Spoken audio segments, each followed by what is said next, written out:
You know, we've heard a lot about those days from Radhanath's book, The Journey Home, but we haven't heard from your side how you maybe suffered through the years when your son was gone. We've read the letters that he sent you, but we were wondering, I wanted to ask you some questions about those days and your reactions and what you've learned about your son's career and life since, your appreciations, your knowledge. We're all deeply hungry to hear from you. Well, Richard he was a tremendous young man. He had certain traits when he was young that naturally I was his father, and he was very concerned about everybody around him. I know that if business was good and I was able to buy a new car, he didn't feel that he wanted his peers or his friends to see that his dad bought a new car. He'd hide in the back seat when I drive through the neighborhood because he didn't want them to be jealous of him. Another thing that happened, I joined a country club. I took my whole family to dinner there one day. It was my mother and father and my children and my wife. And when dinner was being served, Radhanath got up and excused himself and went out to the parking lot and sat in the car. And my father went out and asked him, he said, well, why did you leave? Why aren't you having dinner with us? He said, there's some friends of mine I go to school with, and I don't feel that they should be waiting on me. They're working in the restaurant there. So he was very concerned about other people's feelings. I think it was a 2-year college to start with, because he wasn't really sure what he wanted to do at that time. And then after the first year, him and Gary decided that they're going to go to Europe. And he said he would miss one semester, and they were going to be gone for 3 months. And I was reluctant to an extent, but I think that after talking to my wife, he would go on anyway, so he went with our blessing. We always thought that it was just a matter of a few months, 3 months or maybe 4 months, he'd be back.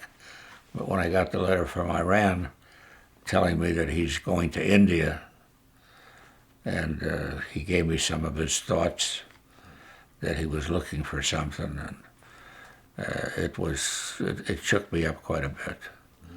But there wasn't much I could do about it. And the fact that he was separated from his friend Gary, which was very upsetting to me, because I always felt that the two of them were taking care of each other. And I just started imagining here this young boy on the road all by himself, and it was very disturbing. I mean, if I had a possibility of going out there and locking them up, bring them home, I probably would have, but I don't think there wasn't much I could do then. When I got the letter from Iran, and then I started getting other letters followed up that he was living in caves, and he was in jungles and things, nothing like the book. The book I probably would have lasted about, I'd have died if I knew what happened really, but I had enough information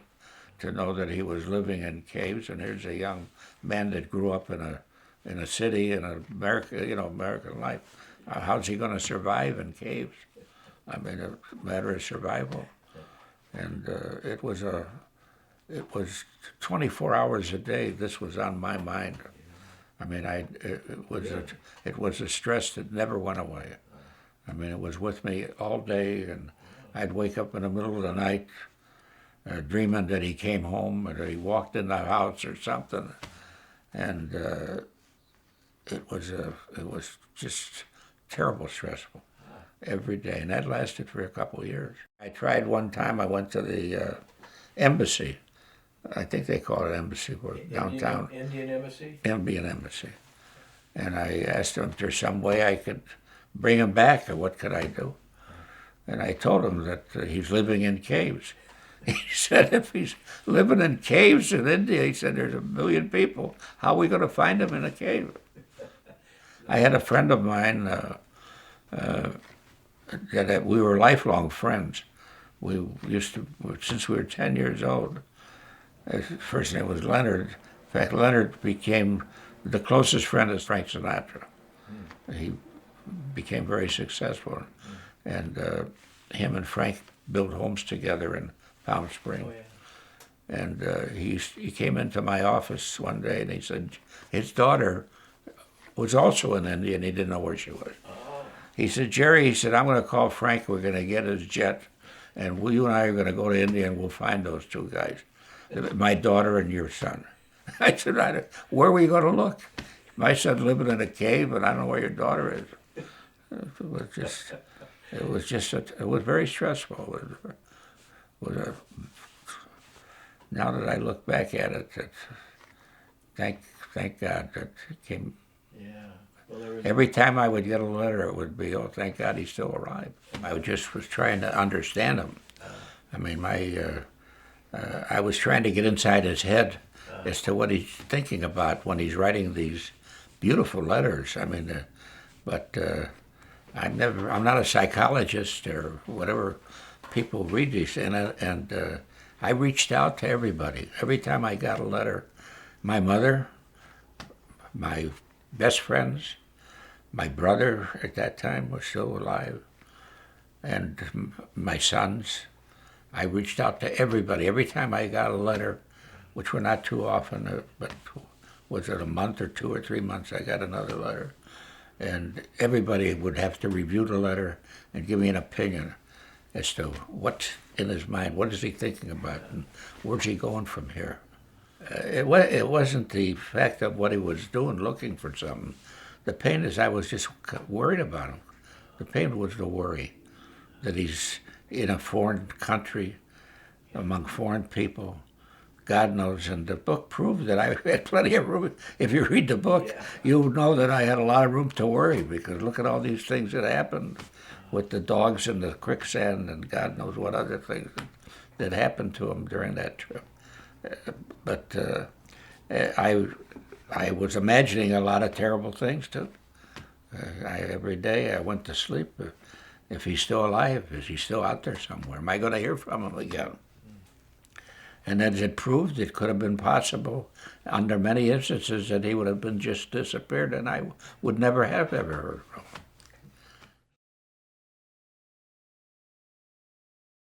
him. Well, I got a message that he had a problem with his visa, and he gave me an option that if I sent him, I think it was $300, he'd be home in a short time. If I didn't, he'll be home in a couple months.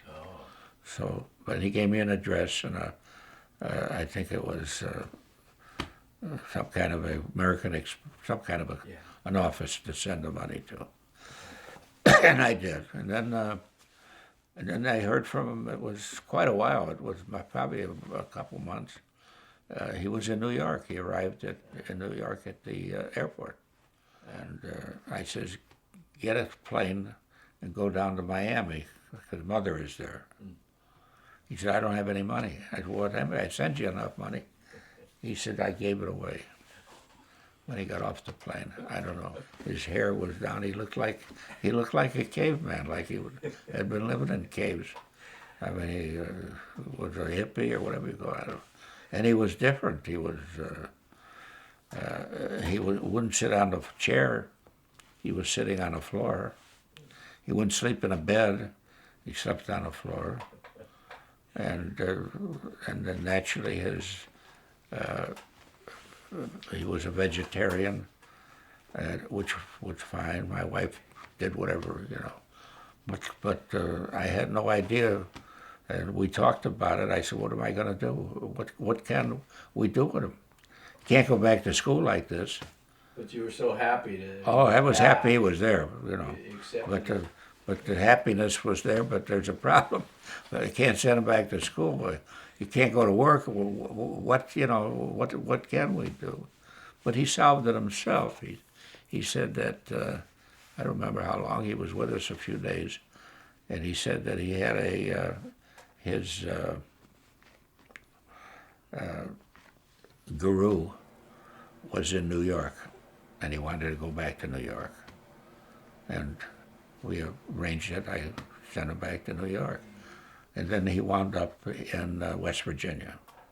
He was spending a lot of time traveling in the U.S., doing a lot of, lecturing. College program. A college program, correct. And but he spent quite a bit of time, more and more time in India, Okay. as time went on. And ultimately, This is between the mid-'70s and the late '80s. wow, It's quite a bit of time. long time. I got a phone call one day from a wonderful friend of mine today. His name was Dr. Desai, and he was staying in a hotel downtown in Chicago, not far from where I lived. And he called me and he said, "Mr. Slavin," and he told me who he was. He said, "Do you know what your son is doing in India?" I said, "I have no idea." He said, "Well, let's have dinner and we'll talk about it." And I went over to his hotel, and there's no way I could have imagined what he told me, but he said, "You have to see it to believe it." He said, "Your son has become a very, very important person to many, many people, and he's doing a lot of wonderful things, and you have to go to India to see it." And that was in 1989. Okay. And there must have been hundreds of people to greet us. Then you knew something That I unusual was could never happening. know, something unusual. Extraordinary. They're playing, chanting, and they had, what do they call, wreaths? Garlands. Yeah, they put flowers around our necks, and it was a great great greeting. The greeting was amazing. That's when you first knew something extraordinary. My son was, something extraordinary is going on. You're right. But then we went to a building. It was the Maffatla building, and if I recall correctly, we went up to the top floor, and we were greeted by Mr. Maffatla, and my son was there. I think he was there waiting for us, and they greeted us. This was our first day, and then he said he wanted me to meet his father, and they took us to another part of town, and it was also a Maffatla building, I remember. And they took us up, and there was Mr. Maffatla Sr. And it was this, and then I'm starting to see things that I, even more so, that Mr. Maffatla, who's a man my age, and is quite a very successful man, but with a building in his name, another building in his name. But he come over, and the first thing before he could even be introduced, he bowed down to my son. And this was something that I had never seen before. The first night, I remember quite well, because we had dinner at Dr. Desai's home, quite a few people. And then we went to upstairs on his roof. He had a lot of people there, and Radhanath was going to give a lecture. And I would imagine there were a few hundred people there. And there were 2 chairs. Everybody else didn't need chairs. And my wife and I sat down, and my son started, he said that this is a very important night for me, because my mother and father are here from America. And they want to see what a Jewish boy from the suburbs of Chicago is doing here. Well, tonight they're going to find out. I remember that part of the speech. That was his introduction. And I remember my wife almost knocked me out of the chair. She poked me. And she said, that's my son's body, but there's somebody else in there. She'd never seen this before. It was a My wife and I just, we couldn't get over the immense change and the fact that was so highly recognized by so many wonderful people. And then as the week progressed, we went to see a home where they had orphans, that these people and these children were so attached to Radhanath. And then we found out some of the things that he was doing. Actually, after that, the second time we went there, he had built the hospital, and at that time he had built other things that weren't there yet the first time, in '89. The hospital was beautiful, and amazing. It just happened. There was a little baby. They had these little babies in that are born before they're supposed to be. Right. You know, the little. And the doctor told us, he said, without your son, these babies would never be born, because there's no place for them to be born without that hospital. The experiences were that the people were just so wonderful. It was just every night we were at somebody else's home, and we were entertained by such meaningful people. I mean, in all my life in America, I have never became so fond of so many people that I met in India. All these wonderful people in India that have been so wonderfully welcomed us so beautifully when my wife and I and myself, when I came alone in India, I want to thank you with all my heart, because I'll repeat myself. I feel that at this stage of my life that my very best friends, unfortunately I can't be with them, that they are in India. And it just hit us at that time that all these stressful times we went through while he was in India, and we didn't know where he was, living in caves, all that matured into this wonderful, great man. He became a great man. What is your feeling about the Krishna religion? Oh, it's awesome. It's awesome, and especially how it's developed just in the last number of years since I've been paying attention to it. It's just awesome. In fact, it's awesome when I see, since your guru who came to America years before, and now I see the second generation, which I just saw yesterday, that how the second generation has grown up from some of these people that needed help back in the 70s, and it's just an awesome thing. And there's no way I can express to you as to how proud I was and I am to this moment as to all the wonderful accomplishments that my son accomplished. And I did realize the fact that all that terrible stress that I went through for 2 years was all worth it.